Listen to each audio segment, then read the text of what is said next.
Is equal to the intersection line, is equal to the intersection line, is equal to the intersection line. यानी कि दोनों plane के देने से मतलब क्या हुआ कि वो एक्चुअली में क्या दे रहा है आपको, इक्वेशन ऑफ लाइन दे रहा है। क्या दे रहा है, इक्वेशन ऑफ लाइन दे रहा है। इसका मतलब आप इसको और करेक्ट करके लिख सकते हैं, क्या लिख सकते हैं, if two equation of plane is, if giving two equation of plane is equal to the equation of intersecting line, the equation of intersecting line, the equation of intersecting line, ऐसा लिख लीजिए आप, the equation of intersecting line। ये है हमारी अभी तक की बात, ठीक है। इसको नोट डाउन कर लीजिए फटाफट, क्या है रिमार्क में डाल लीजिएगा। आपको जब भी दो प्लेन की बात करेगा, जैसे मान लीजिए एक प्लेन ये है और एक प्लेन ये है, ठीक है, तो वो कभी भी बात करेगा तो वो किस लाइन की बात करेगा, जैसे ही दो प्लेन दिया तो इसका मतलब क्या, वो लाइन ऑफ इंटरसेक्शन की बात करेगा, ठीक है। उसके बाद हम लोग लिखते हैं आगे, आगे हो गया नोट डाउन, ठीक। चलिए आगे पढ़ते हैं हम लोग।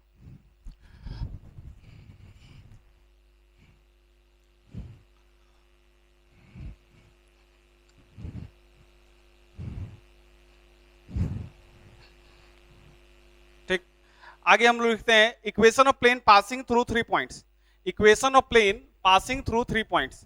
अच्छा, हम लोग 2 पॉइंट तक पढ़ चुके थे, ठीक है। अब हम लोग को अगला पढ़ना है कि equation of plane passing through 3 points, equation of plane passing through 3 points. तो इक्वेशन ऑफ प्लेन हमारे पास क्या क्या निकल के आएगा, तो टॉपिक डाल लीजिए equation of plane, equation of plane passing through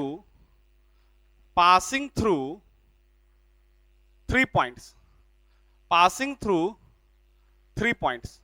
जब 3 पॉइंट से कोई प्लेन पास करे तब उसका इक्वेशन क्या क्या होगा। अच्छा, ऐसा टॉपिक डालने से पहले मुझे आप एक बात बताओ कि हम लोग प्लेन का इक्वेशन अच्छे तरीके से जानते हैं। प्लेन का इक्वेशन क्या होता है, X plus B Y plus C Z equal to 0 होता है, ठीक है। अब मान लीजिए कि जब कोई प्लेन पास कर रहा हो कितने पॉइंट से, 3 पॉइंट से पास कर रहा हो, तो इसका मतलब कि खटखट तो पहले एक प्लेन बना लेते हैं हम लोग। अच्छा, जब प्लेन बना लिए तो इसका नाम रखने की कोई जरूरत नहीं है, ऐसे ही हम लोग देख लेते हैं इसको। अब मान लीजिए कि 3 पॉइंट से पास कर रहा है, तो ए कहीं यहां रहा होगा, ठीक है, बी कहीं यहां रहा होगा और सी कहीं यहां रहा होगा। अच्छा, इसको हम लोग नाम नेमिंग दे देते हैं, पहले को नाम दे देते हैं ए, दूसरे का नाम दे देते हैं बी और तीसरे का नाम दे देते हैं सी, और लगे हाथ इसका कोऑर्डिनेट भी लिख देते हैं। ए का कोऑर्डिनेट लिखते हैं x1, y1, z1, x1, y1, z1, और बी का लिख देते हैं x2, y2, z2, ठीक है। और सी का हम लोग कोऑर्डिनेट क्या लिखते हैं, x3, y3, z3। अच्छा, ये तो मेरे पास 3 फिक्स्ड पॉइंट हो गए, क्या हो गए, मेरे पास 3 फिक्स्ड पॉइंट हो गए। अब मुझे बताओ कि मुझे अब एक चलता हुआ पॉइंट की जरूरत है, क्या जरूरत है, एक चलते हुए पॉइंट की जरूरत है। तो चलता हुआ पॉइंट अपने से हम लोग डिटरमाइन कर लेते हैं कि आर कहीं पे यहां पे, जिसका कोऑर्डिनेट आपको पता है कि इसका कोऑर्डिनेट क्या होगा, x, y, z होगा। अब देखो कि जिस दिन मैं ए को बी से मिलाया, ठीक है, ए को सी से मिलाया और ए को आर से मिलाया, किससे मिलाया, ए को बी से मिलाया, बी को सॉरी ए को बी से मिलाया, ये तो किसी के साथ भी मिल सकता था, ए को बी के साथ मिलाया, ए को सी के साथ मिलाया और ए को आर के साथ मिलाया। तो आपको पता है कि ये A B vector, A C vector और ए आर वेक्टर कहां है, उसी प्लेन पे है।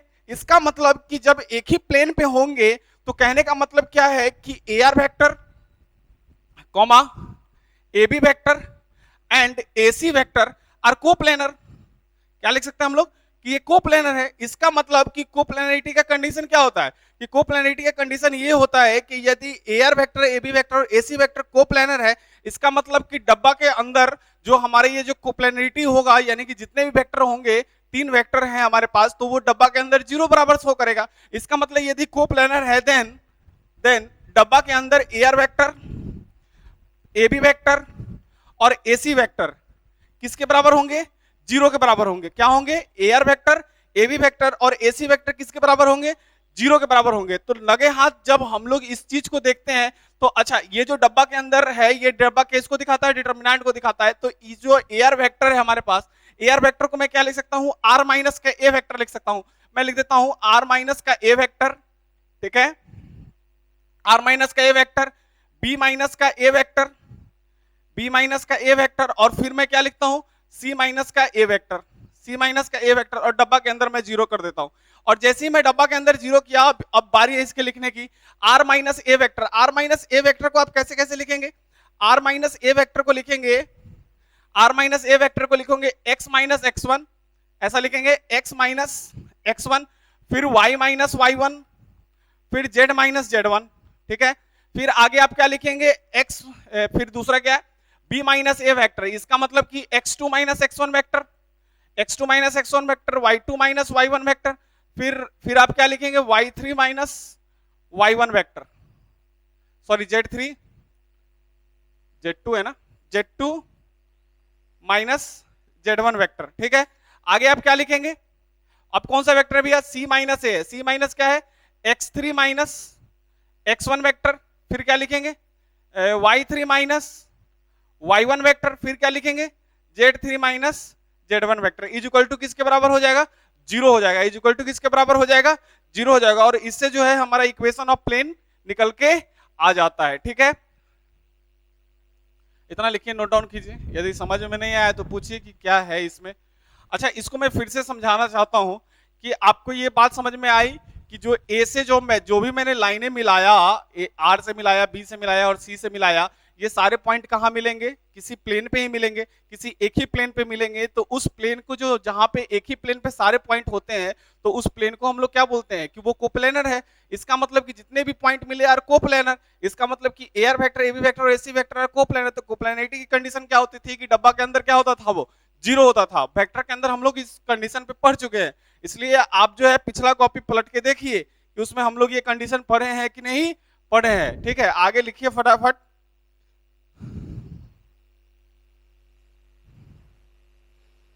लिखिए, हो गया।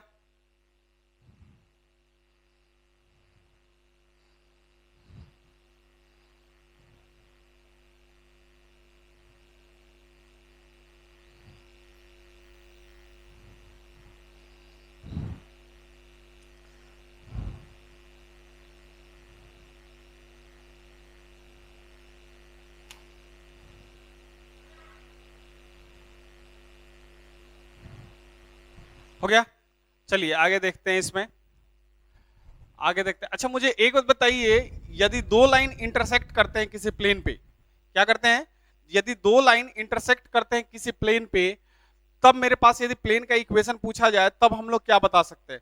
सुनना जरा सा बात को एकदम ध्यान तरीके से। क्या मैंने बोला कि यदि कोई प्लेन तुमको दे रखा है, क्या दे रखा है, यदि तुम्हारे पास कोई प्लेन है, ठीक है, और उसमें जो दो लाइनें हैं, कुछ इस तरीके के और कुछ इस तरीके के, और दोनों लाइनें क्या है अपने पास, इंटरसेक्टिंग लाइनें हैं, तो मुझे बताओ कि इसके लिए मुझे इक्वेशन ऑफ प्लेन लिखना हो तो मैं क्या लिखूंगा। सपोज डेट करो कि ये कोई वेक्टर ए था, सॉरी ये बी था और ये वेक्टर ए था, ठीक है।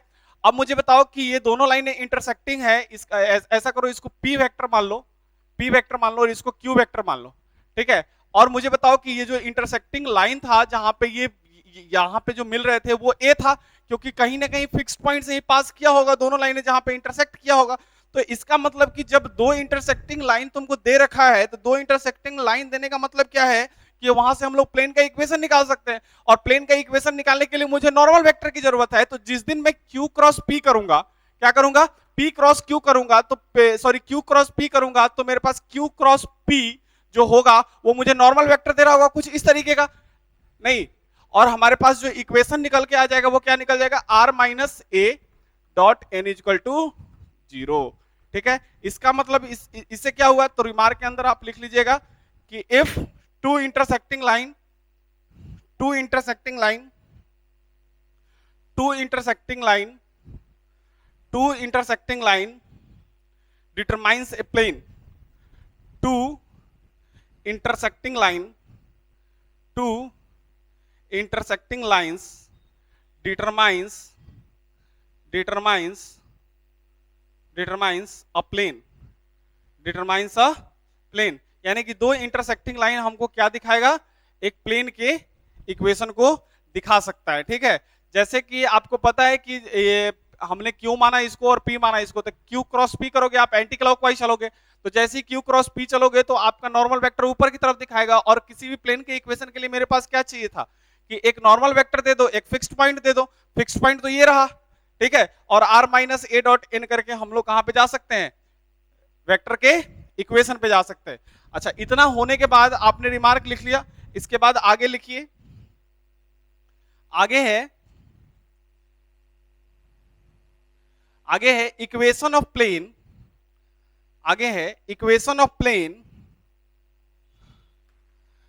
टॉपिक डाल के लिख लीजिए, equation of plane, equation of plane if equation of plane if AB vector P and Q, if AB vector P vector and Q vector are coplanar, are coplanar। कहने का मतलब क्या है कि वो इक्वेशन ऑफ प्लेन मांग रहा है।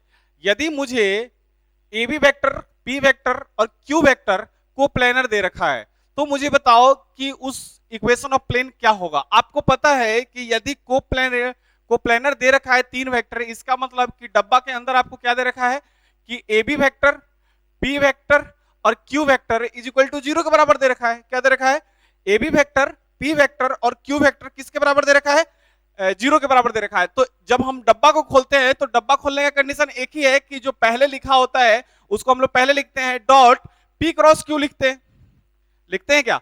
अच्छा, इज इक्वल टू किसके बराबर हो जाएगा? 0 के बराबर। और जैसे ही हम P क्रॉस Q करेंगे, जैसे ही क्या करेंगे P क्रॉस Q करेंगे तो मेरे पास नॉर्मल वेक्टर आ जाएगा, नॉर्मल वेक्टर आ जाएगा और ये हमारा AB वेक्टर यहीं पे रहेगा। तो मेरे पास इक्वेशन ऑफ प्लेन जो है हमारे पास निकल के आ जाएगा। ठीक है, तो हम लोग AB vector dot P cross Q is equal to 0 जो हमारा होगा वो हमारा आंसर हो जाएगा। ठीक है, तो आपको कभी भी क्वेश्चन के अंदर लिखा होगा कि फाइंड इक्वेशन ऑफ प्लेन, जिसमें आपको AB वेक्टर, P वेक्टर, चाहे कोई भी वेक्टर दे दिया हो, कोई भी वेक्टर आपको दे दिया हो, तो उसमें हम लोग क्या करेंगे कि डब्बा के अंदर जो भी वेक्टर दे रखा होगा इसको 0 के बराबर कर देंगे और पहले वेक्टर को क्या करते हैं कि उठा के डॉट में डाल देते हैं और दूसरे वाले को, आपको इसका कंडीशन पता है, वेक्टर का कॉपी उसमें आपको सब कुछ दिख जाएगा। ठीक है, तो AB dot P cross Q is equal to 0 हो जाएगा। P क्रॉस Q आपको निकालने आता है, AB का मतलब B माइनस है, जिस दिन आपका इसका पोजीशन वेक्टर निकालेंगे और इसको डाल के अपने पास आंसर आ जाएगा। क्वेश्चन वाले आपको जो है A का वेक्टर देगा, B का वेक्टर देगा, P का वेक्टर देगा और Q का वेक्टर आपको देगा। ठीक है, और वहां से हम लोग इसको इक्वेशन को निकाल सकते हैं। ठीक है, अगला लिखिए, इफ, पहले लिख लीजिए इसको,